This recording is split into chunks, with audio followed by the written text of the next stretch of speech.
É uma peça com 300 anos de idade. 300 anos de idade.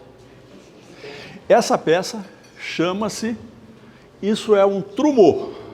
Um trumeau é uma peça que, em geral, tem um quadro e tem um espelho. Por que mistura o quadro e o espelho? Porque os espelhos, antigamente, eram muito caros. Então, você fazia um espelho pequeno, mas para aumentar o tamanho da peça, você punha um quadro junto.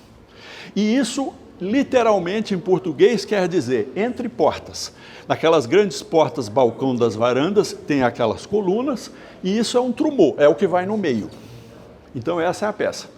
A cena é uma cena pastoril, bem típica do barroco, é inglês, o estilo aqui é inglês, é Jorge II, e é uma coisa curiosa, o jacarandá disso aqui é um jacarandá brasileiro.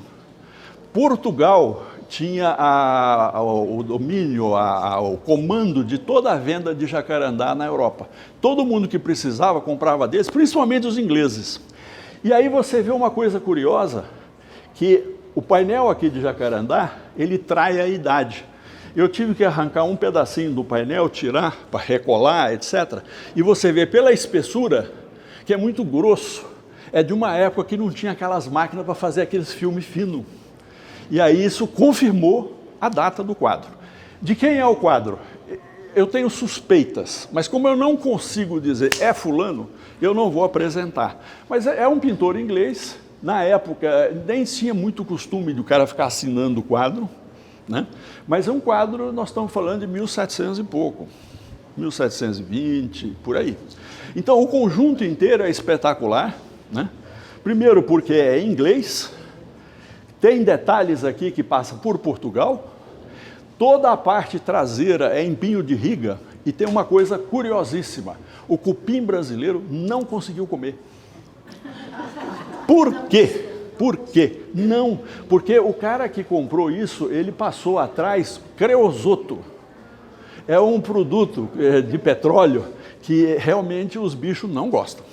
Então ele preservou, mesmo sendo de pinho de riga, a estrutura, ela preservou. Então o conjunto inteiro ficou preservado.